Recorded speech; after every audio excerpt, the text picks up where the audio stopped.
வணக்கம். இன்றைய முக்கிய செய்திகள். தஞ்சை செங்கப்பட்டி காவல் நிலையத்திலிருந்து எதிர்க்கட்சித் தலைவர் உதயநிதி ஸ்டாலின் அவர்கள் விடுவிக்கப்பட்டார். KRS அணையின் நீர்மட்டம் 103 அடியை நெருங்கியுள்ளது.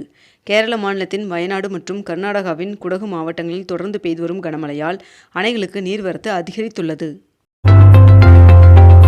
பிறப்பு இறப்பு பதிவுகள் திருத்த மசோதா மக்களவை மாநிலங்களவை என 2 அவைகளிலும் நிறைவேற்றப்பட்டது.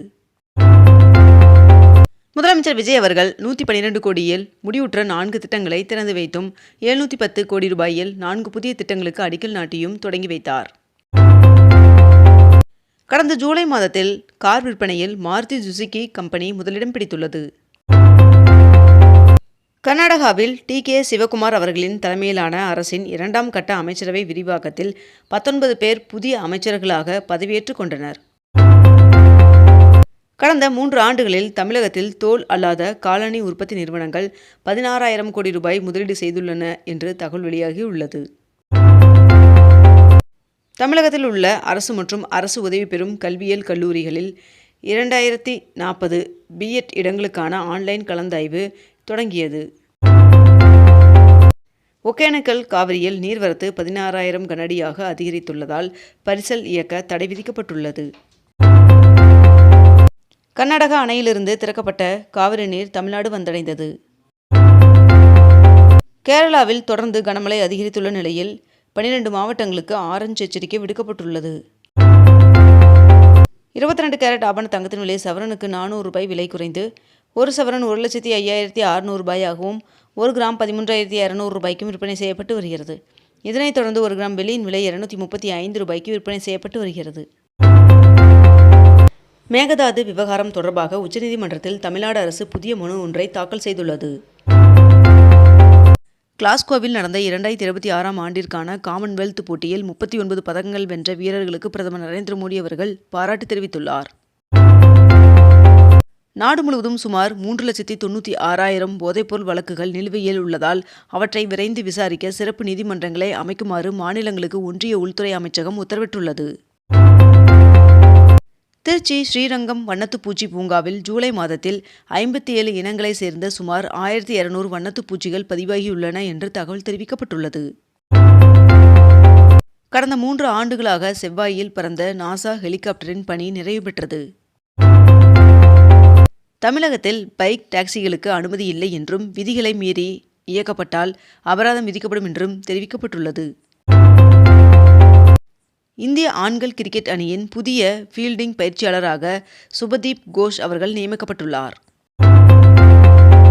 காரைக்குடி அழகப்பா பல்கலைக்கழகத்தின் 37வது பட்டமளிப்பு விழா வருகின்ற 6ஆம் தேதி ஆளுநர் தலைமையில் நடைபெறும் என்று அறிவிக்கப்பட்டிருந்த நிலையில் திடீரென மறு தேதி குறிப்பிடாமல் ஒத்திவைக்கப்பட்டுள்ளது. அகில இந்திய MBBS PDS ஆன்லைன் கலந்தாய்வு இன்று தொடங்குகிறது. செயின்ட் கோஃபைன் கண்ணாடி தயாரிப்பு நிறுவனத்தையும் ரெனால்ட் கார் உற்பத்தி தொழிற்சாலையையும் முதலமைச்சர் விஜய் அவர்கள் ஆய்வு செய்தார். முதலமைச்சர் விஜய் அவர்கள் ரெனால்ட் டஸ்டர் காரை ஓட்டி பார்த்து ஆய்வு செய்தார். தமிழகத்தில் முதியோர் மற்றும் மாற்றுத்திறனாளிகள் ரேஷன் பொருட்களை சிரமமின்றி பெறும் வகையில் ஆகஸ்ட் 4, 5 மற்றும் 6 ஆகிய 3 நாட்களில் தகுதியான பயனாளிகளின் வீடுகளுக்கே நேரடியாக ரேஷன் பொருட்கள் வழங்க ரேஷன் கடை பணியாளர்களுக்கு உத்தரவு பிறப்பிக்கப்பட்டுள்ளது.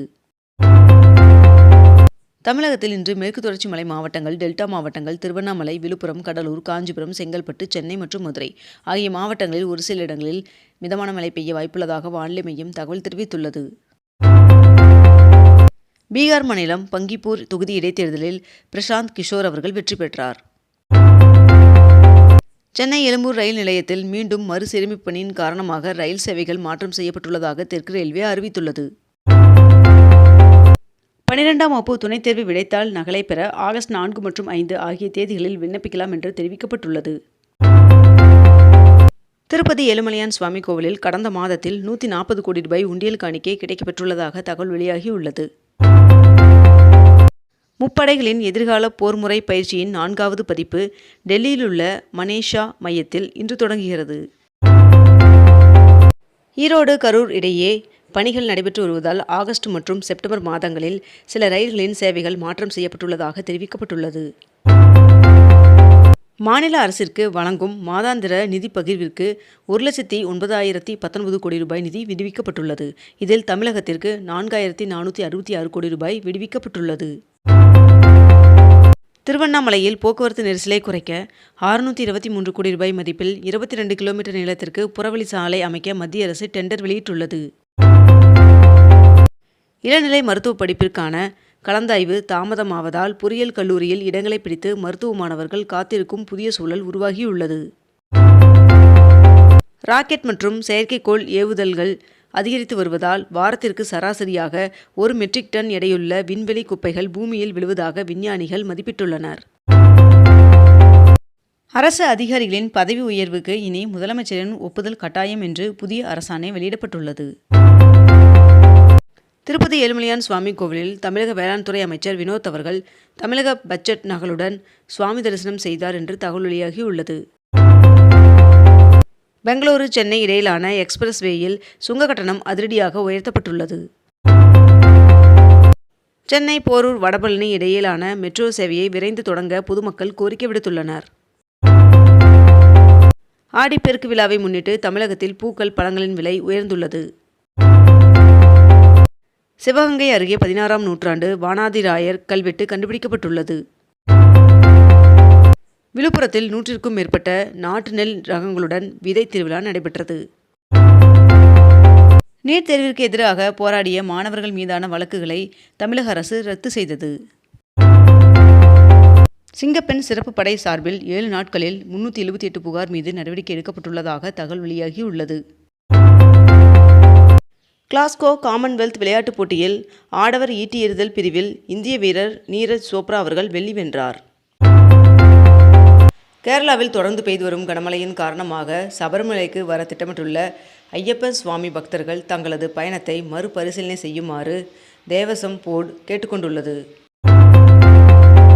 பாரத் பெட்ரோலியம் நிறுவனம் கோவை கர்நாடகா இடையே விளைநிலங்கள் வழியாக எண்ணெய் குழாய் பதிக்கும் திட்டத்தை நிறுத்த வேண்டும் என்று தமிழக வாழ்வுரிமை கட்சி தலைவர் வேல்முருகன் அவர்கள் தெரிவித்துள்ளார்.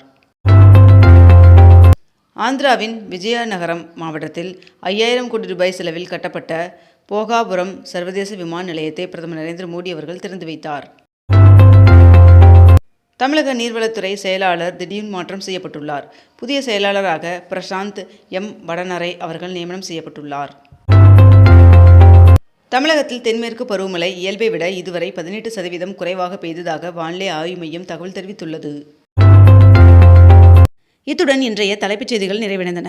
மேலும் இதுபோன்ற அண்மை தகவல்களை உடனுக்குடன் தெரிந்து கொள்ள அக்னிபூ சேனலை சப்ஸ்கிரைப் செய்து கொண்டு தொடர்ந்து இணைந்திருங்கள். நன்றி, வணக்கம்.